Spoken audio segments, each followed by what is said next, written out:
jai, Bhakti Devi ki jai, Srila Prabhupada's translated book distribution ki jai, Samaveda Bhaktivinoda ki jai. All glories to the assembled devotees. All glories to the assembled devotees. All glories to the assembled devotees. And all glories to Sri Sri Guru and Gauranga. All glories to Srila Prabhupada.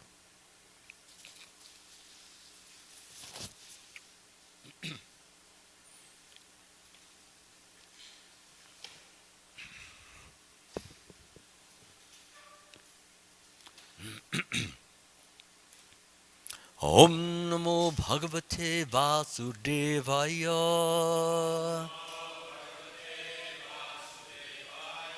Om Namo Bhagavate Vasudevaya.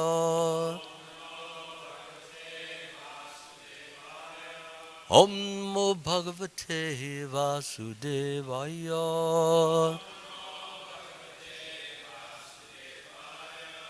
Reading from the Srimad Bhagavatam, Canto 1, Chapter 17, Text 34. We'll start with the word by word. Yasmin Hari Bhagavan Ijyamanaha Ijya Atma Murti Yaj Atman Sham Tanoti Kaman Amogan Stira Jangamanam Antaha Vahi Vayu Eva Eja Atma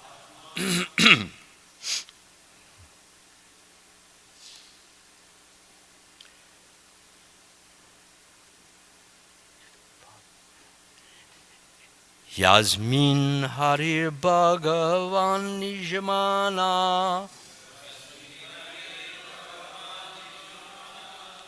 Ijatma Murti Yajatam Shamtanoti Kamannamogan Stira Jangamaninam Antar Bahir Vayur Ivaisha Atma Yasmin Harir Bhagavan Ijamana Ijatma Murtir Jajatam Shamatonoti Kamannamogan Stira Jangamanam Anta Bahir Vayuri Vaisya Atma Yasmin Hari Bhagavan Ijyamana Ijatma Murtir Yashatam Shamtanoti Kamannamogan Stira Jangamanam Antar Bahir Vayuri Vaisya Atma. Please chant.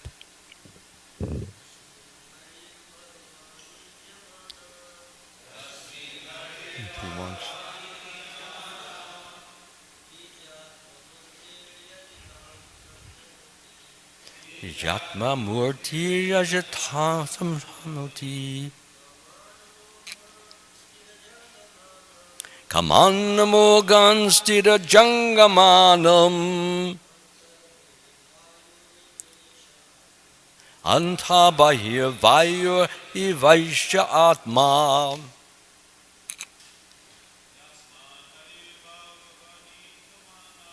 Yasman Narir Bhagavanai Ramanam Ijatma Murti Yajatam Shamoti. Kamanamo Stira Jangamanam Antar Bahir Vayuri Vaisha Atmam. Ladies, Yasmin Narir Bhagavan Ijamana Ijatma Murti Yashatam Shamaroti.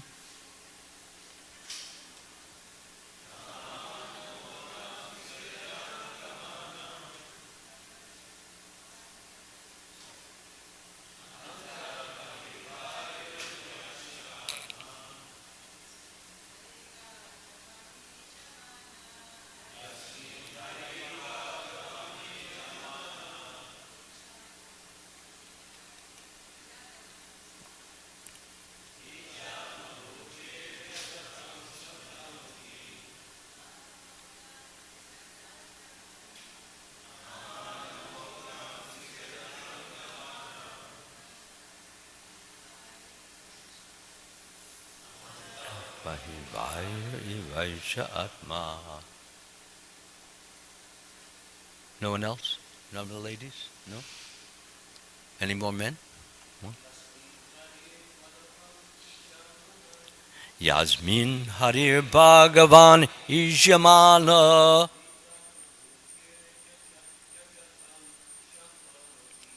Ijatma Murti Yashatam Shamtanoti.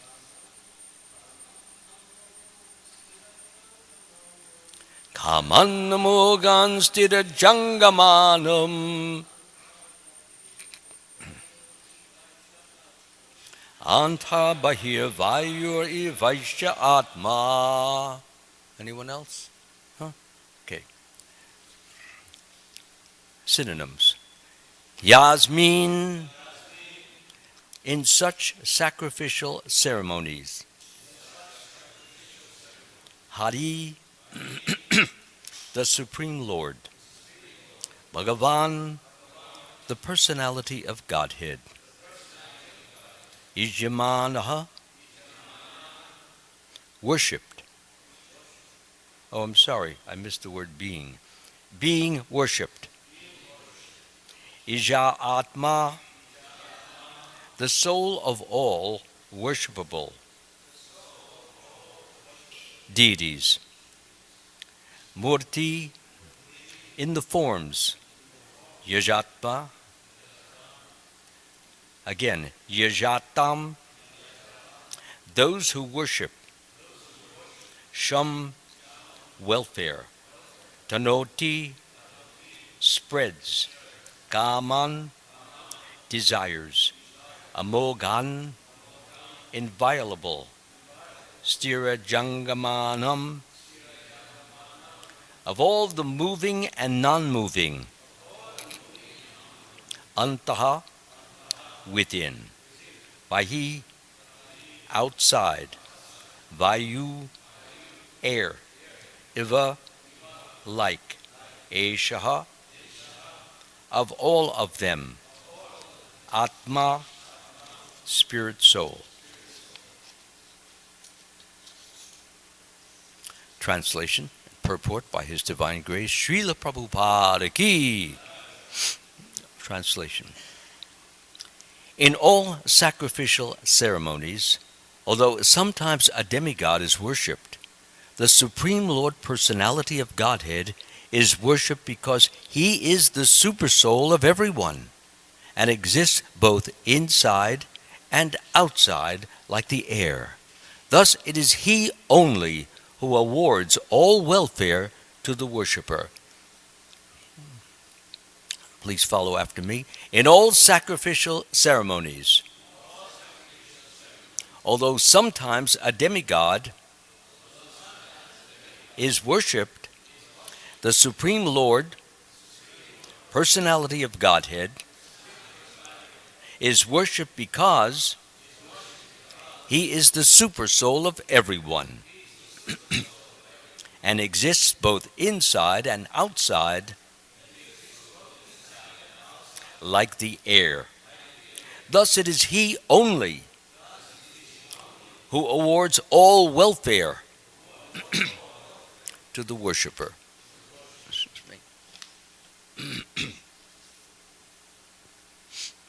Purport by His Divine Grace, Srila Prabhupada. It is even sometimes seen that demigods like Indra and Chandra are worshipped and offered sacrificial awards.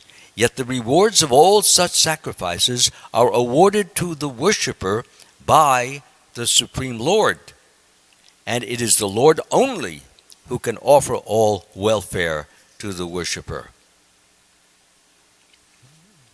I'll comment on these, but let me finish the purport first, though. The demigods, although worshipped, cannot do anything without the sanction of the Lord, because the Lord is the supersoul of everyone. That means over and above everyone, both moving and non-moving. In Bhagavad Gita 9:23, the Lord Himself confirms this in the following shloka. Ye pyanya divata bhakta yajante shradeyanvitaha te pimam eva kontiya yajantya vidhi purvakam. Which means, whatever a man may sacrifice to other gods, O son of Kunti.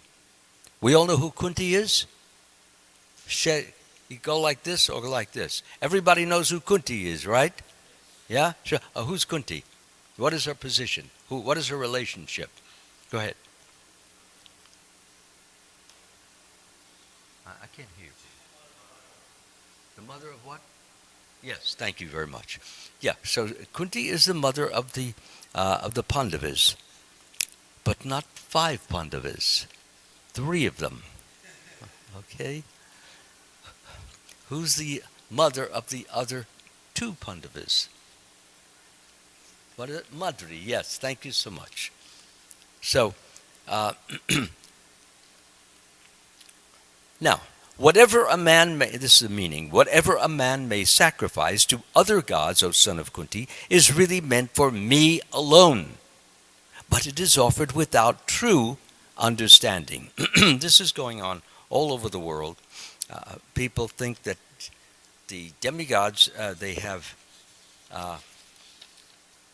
self-autonomy, that they can do pretty much whatever they want to do.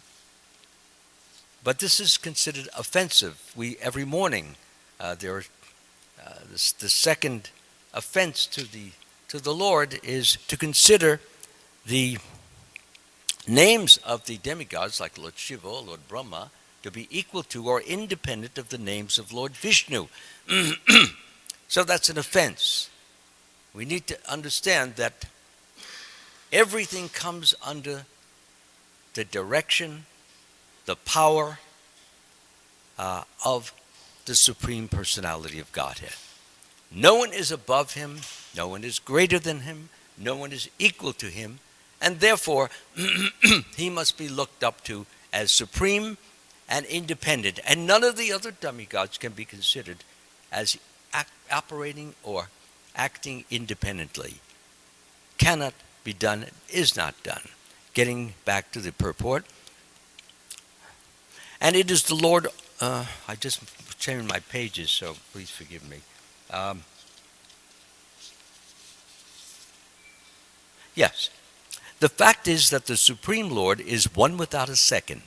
There is no God other than the Supreme Lord Himself. Thus, the Supreme Lord is eternally transcendental to the material creation. To be transcendental to it means to be above it, to be unaffected by it, to be undisturbed by it. And why? The word transcendental means He's in a different plane of consciousness, the consciousness of pure spirit. Therefore, He can't be affected, can't be touched. The modes of nature can do nothing to Him. Sometimes He may play act an act that he is affected. And there are a number of pastimes in which he does that. But Srila Prabhupada always explains that this is nothing more than play acting, because he wants people to think that he is a human being. But of course, those who are devotees understand when he is play acting, when he is not. For example, when he's fighting with his little boyfriends, okay, and he loses the fight, so he has to put the boyfriends on his shoulders. He who's holding up the whole universe, created the whole universe, he can't defeat a little 5-year-old boy. Does that make sense? But he likes the play.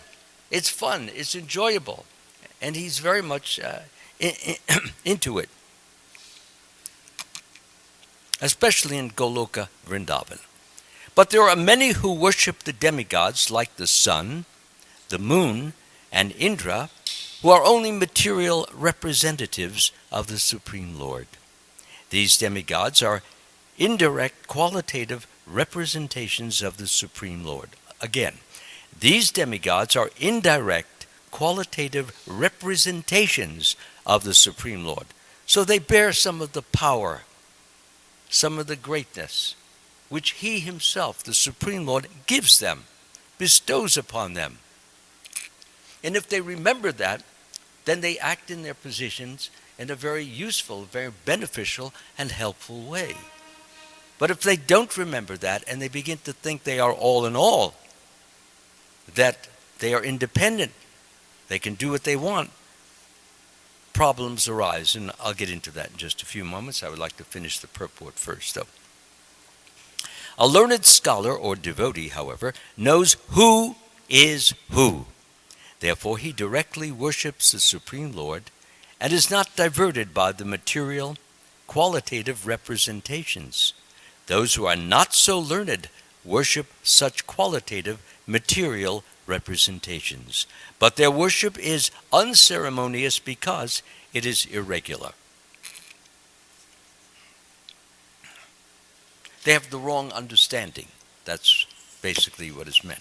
So I'd like to start from the purport. Generally, I like to comment as I'm going along, but some devotees mentioned they'd like to hear the whole purport first, so I'm trying to accede to their request, so forgive me if I sound repetitious.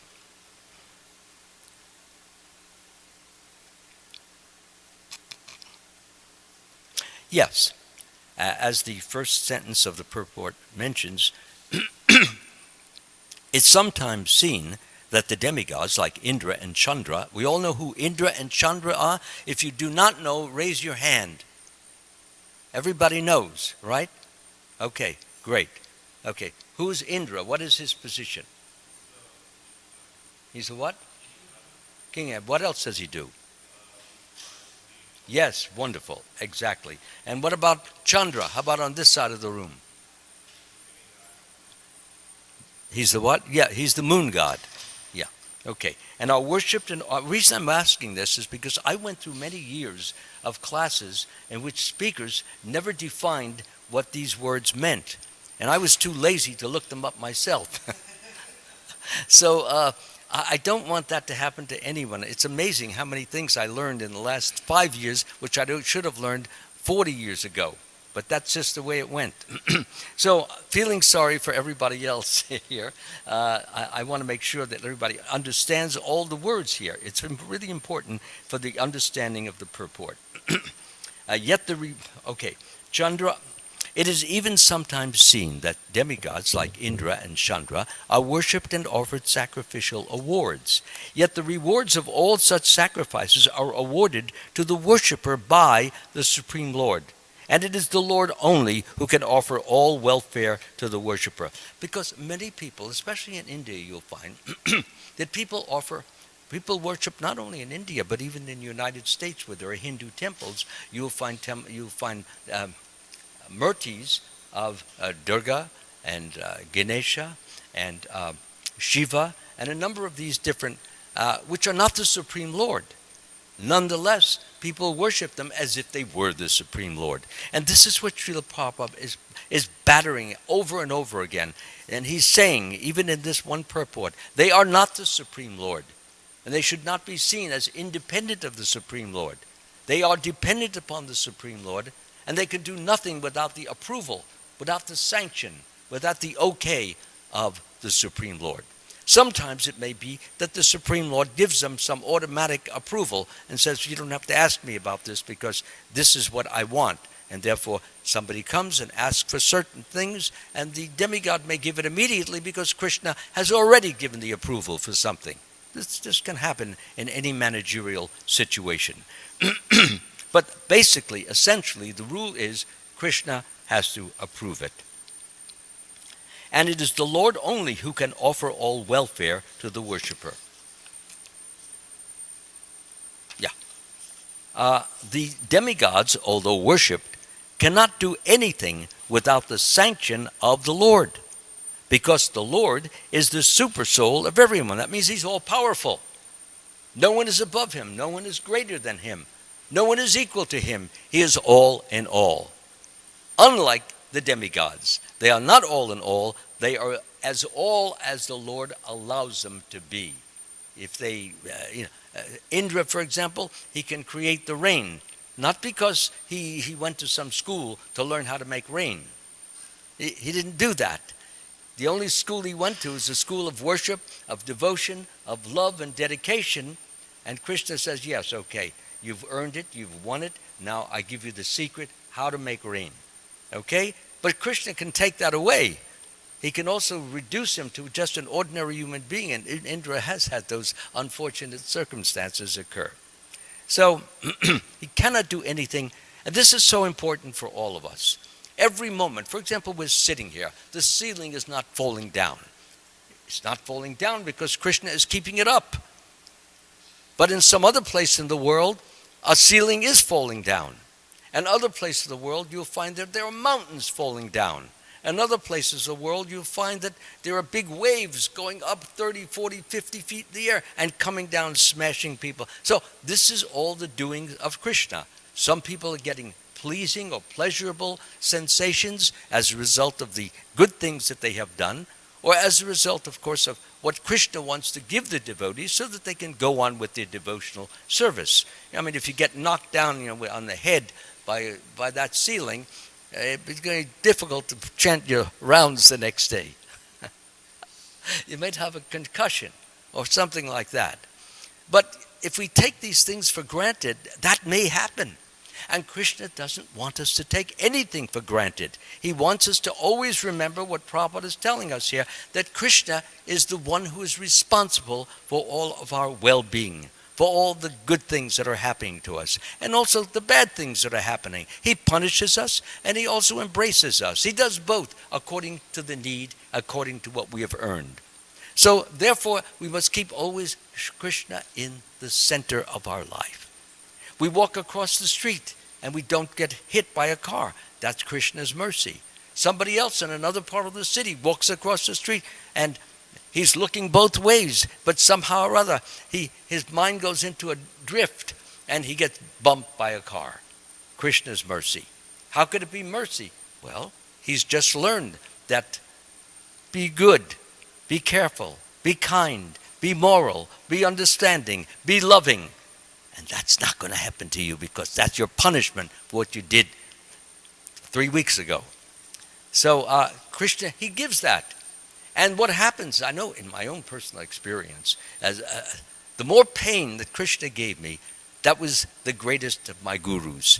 I never forgot the pains. And the more excruciating, the more memorable. I'm serious. I can remember all the excruciating pains. There weren't that many, but let me tell you, they were not forgettable at all. And so they told me, don't do this, because if you do, you're going to get it again. So, and that's actually good, because we act in a very restrictive, self-controlled manner, and don't do things just whimsically, independently, carelessly, or thoughtlessly, but we do them with thought, with feeling, with understanding that we are acting as the servants of the Supreme Lord. Actually, the servant of our spiritual master, who is serving the Supreme Lord.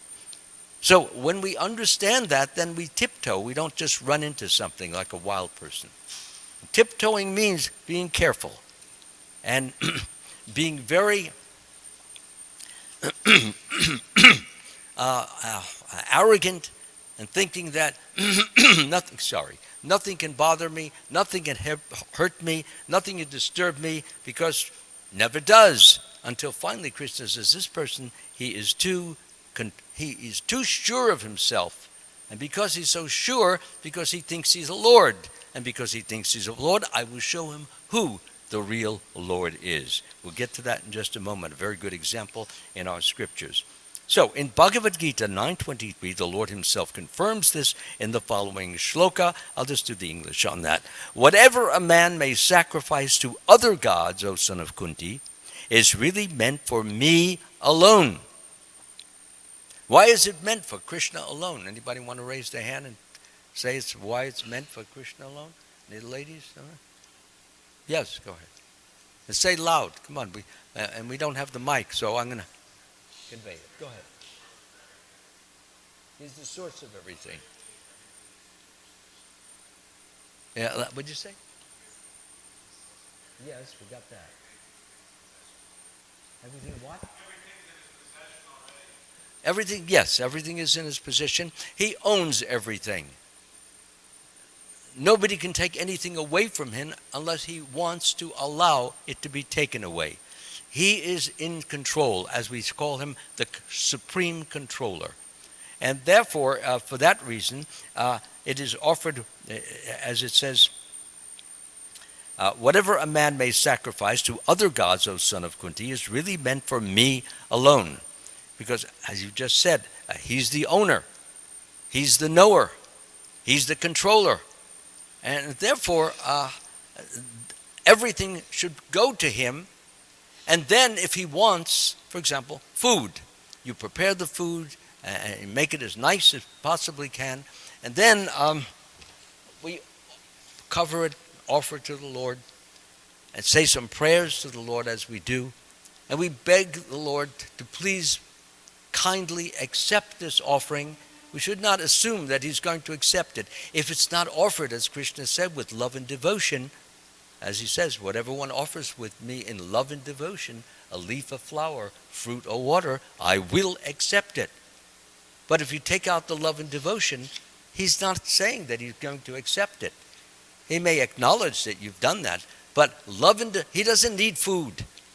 Krishna has all the food that he needs and then some. But he doesn't have all the love and devotion that he can get from the whole world, all of his children. So he wants us to offer that food stuff with love and devotion. Love means I want you to enjoy it. I want you to have it. I want you to be pleased by it. I want you to taste every little morsel and be uplifted by it. In other words, the devotee wants the best for the Lord. Not assumes that, well, he's God, he'll taste it and everything will be. No, he has this sense of love. This is my offering to you, and I want you to enjoy it. I want you to be pleased by it. I want you to be satisfied with it. And if you're not satisfied, tell me why, so that I can be enabled to and help you become satisfied. I want to do it right as you want me to do it. So if we have, and he can give that guidance. He can tell you what you should do, what's missing. You didn't put enough salt in, or you didn't put enough sugar in. He can tell you from within. If you ask in a very humble and a very sacrificial, very lowly fashion. And that's the way, actually, at least in the initial stages, Krishna wants to be, he wants us to give everything with love and devotion. And if we do that, then what will happen is that he will be pleased more and more and more. Krishna says that he cannot repay the love of the gopis or Radharani. Why is that? Because their love is so intense, it's so constant, it's so steady, and it's so unconditional, and it's so undemanding. It's that and even many more qualities. So with those qualities, he's purchased.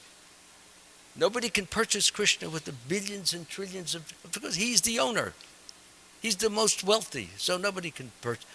But with pure love, as he gets from the gopas and the gopis, he's purchased with that love and feels in his heart of hearts and says it in his mouth, with his mouth, I can never repay this offering that you have given to me.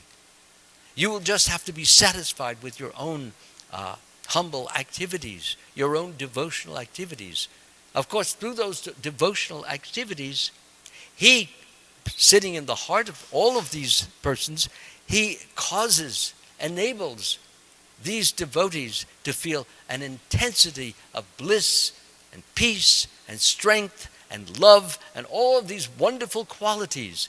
And as a result, the devotees are so filled with happiness and bliss and satisfaction and fulfillment. This is all for us, either now or in the future.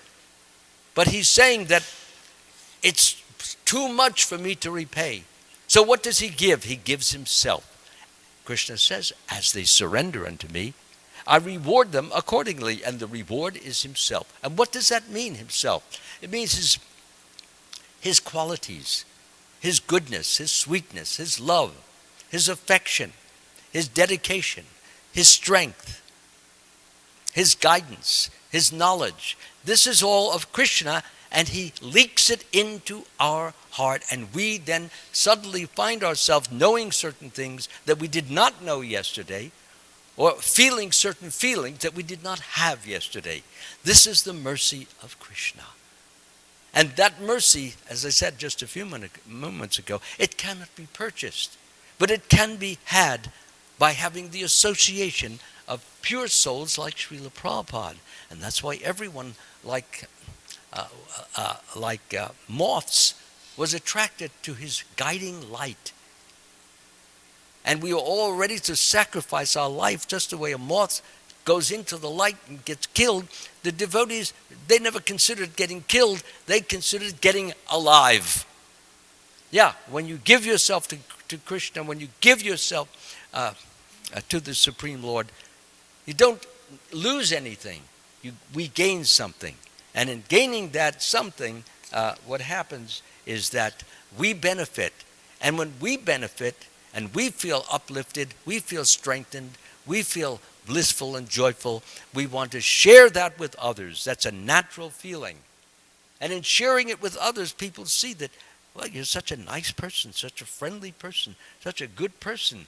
And he or she wants to do something nice back to you because you've given them something to feel the same kind of obligation that I can never repay you. So when you give something unconditionally, undemandingly, without any strings attached to it, without any false motivations, Krishna is very, very happy. And because that is pure, loving relationships. Most of the relationships in the material world, unfortunately, even between husbands and wives, are of a conditional, demanding, motivational manner. And so therefore, if somebody, for example, it's a birthday, let's say a husband, he forgets that it's his wife's birthday. God forbid that should happen. But because women can become very upset. It's like the husband is in effect saying that, I don't care enough for you to even think about your birthday. So she can become very angry, and they can have big arguments. I remember even when I was just small, I was like 6 years old, 7 years old, and my parents, they would have these arguments. I would hate Sunday because my father was off on Sunday, and that was the day that my mother could beat up on him. I'm serious. Yeah. So, and he was very even-tempered. He never blurted back because he knew it would be worse. Even at her best, it like the ceilings would shake. You forgot this, and why did you forget? So the point is this, is that, of course, my father had good control, self-control. My mother did not have such control. However, as she got on in years after my father passed on, and she got into yoga, and she got into bhakti, and she did service for the deities, and she did service for the BBT, a whole different personality emerged. And she didn't get upset when things were not exactly the way she would have liked them to be. And that's because Krishna gave her what? Himself. And the more he gives of himself, it means he's giving that self-control. He's giving that upliftment. He's giving that cheerfulness. He's giving that joyfulness. And when a person has that, you're less likely to get upset or disturbed or shaken or bewildered by the events that take place in our lives. So therefore, the secret is to always try to remember Krishna as often as possible. I was mentioning in my talk last night that what I do, and I don't do it enough, and I don't always do it, but when I do it, it's amazing. Everything I try, when I'm cooking or providing, putting together certain foodstuffs, the one thing this is for you, Lord. And put some salt, this is for you, Lord. Put a little water, this is for you. You just go on and on. It may sound like a broken record, but it's the best broken record you're ever going to find, because it brings you happiness, satisfaction, fulfillment, and bliss. This is for you, Lord. This is for you. And then you're doing something for somebody else. This is for you, Lord, so that somebody else will feel the happiness of loving you.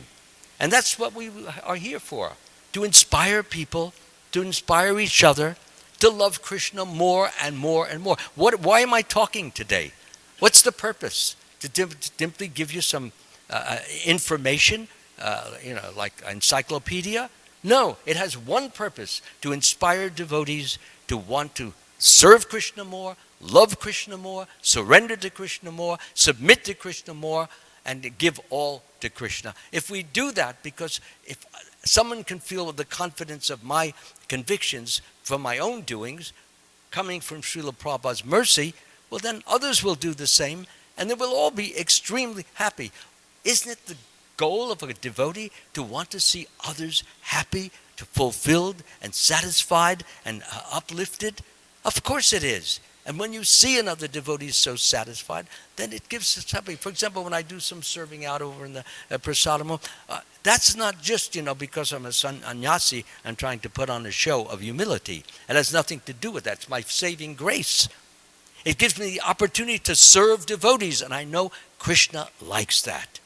Okay? He likes when we serve devotees. And Prabhupada mentions that many times. And when devotees would serve devotees, Prabhupada would comment upon that. That's very nice that you're expressing your loving sentiments to. And of course, we have in the Nectar of Instruction, it says that we should give gifts, we should accept gifts, we should give prasadam, accept prasadam, inquire confidentially, and I'm missing one. Inquire confidentially, and reveal our minds in confidence. Yes. So these are all wonderful activities which bring devotees together in a manner that connects them through the heart with Krishna, and not merely something superficial, something false, something done for show. We don't want to do that.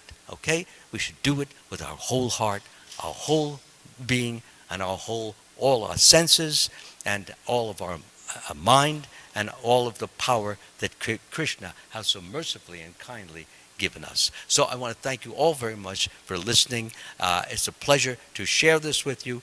And I know if you have some questions or you'd like some comments, please feel free to do so. And if you want to criticize me, you're welcome to do that, because right now I'm feeling too blissful to get upset. Go ahead. It's a fact. Okay, let's go. First bullet. No bullets? Yes, Prabhuji. And good. Well, let's get the microphone. We'll wait 1 second. That's the announcing the first question. Boom, boom, boom, boom. We do everything with fanfare and flair in the Krishna conscious movement. Come on, let's go with the microphone. Are you making it, or are you turning it on?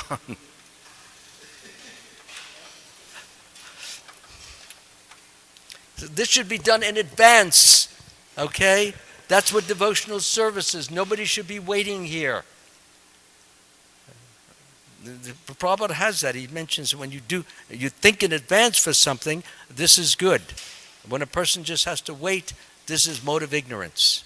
You see, all this time that devotees have to do, they have service to perform, and we're just waiting because we do want to satisfy the people on the internet. You got it? Doesn't look like it. Okay, everybody go into prayer. Hey, it's going wonderful. Please ask your question. I'm sorry to keep you waiting like that, but it wasn't my fault.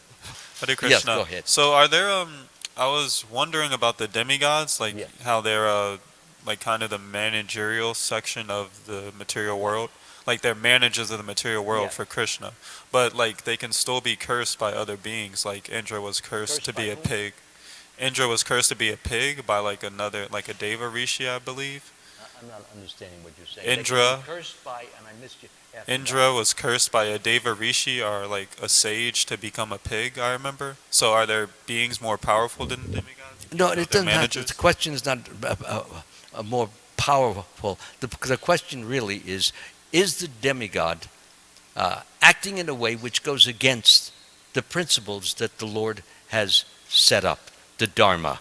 Okay? So if a sage has power and he's inwardly guided, a very good example of this, for example, if I can remember the names, I have a problem like that sometimes. We have that very wonderful pastime where, Nanda Maharaj, he goes out with all the cowherd men, and then there's a big, this big serpent attacks him, and all the other cowherd men are beating him, and they can't stop him. And then Krishna comes and kicks that serpent, and the serpent turns into a beautiful demigod. So Krishna says in his own inimitable way, "Why are you in a serpent form? You look like a very nice demigod." So he says, what's the story behind it? So we find out from the demigod that the demigod was once ever, just as he is now at this point, a very beautiful demigod. What's his name? Yadava. Anybody remember? Duda, the name of the demigod. Vidyadhara. Thank you so much. Thank God for the devotees. So Vidyadhara. Vidyadhara was a very, very handsome man.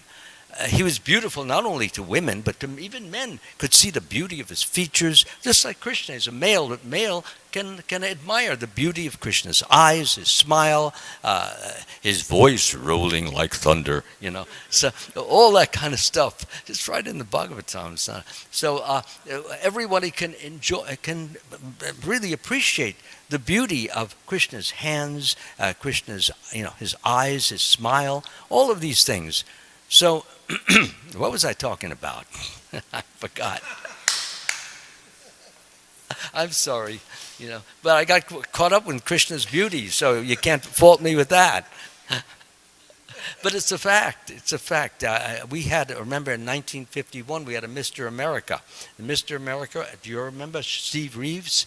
That guy's face, he looked like Krishna. He was so handsome. Even men would look at it, but it doesn't mean because they looked at it. When you see something beautiful, you don't think about it from a gender point of view. You just see it's all put together in such a beautiful way. Same with women's faces, the way the nose and the eyelid. So you can't help but admire these things because they are the creations ultimately of Krishna.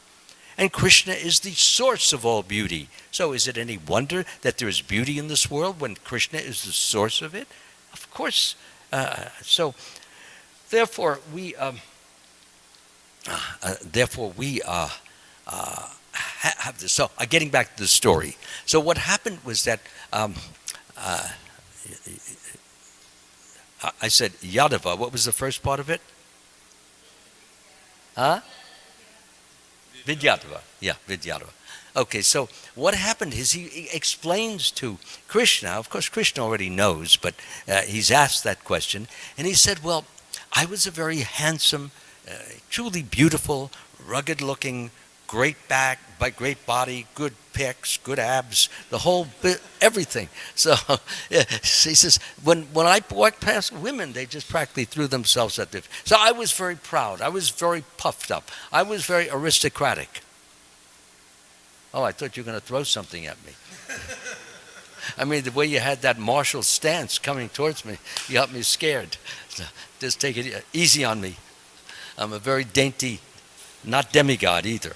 So getting back to the point, so he asked, Krishna said, well, what caused you to be turned into a reptile? So he said, well, what happened was that once the great sage Angira, he was passing by me. Now, Angira was not very handsome, not beautiful at all, the very opposite of Vidyadhara. So, because Vidyadhara was so proud of his beauty, he looked at Angira and he said, what a face. That's the way he acted. What a face. It looks like a mop or something like that.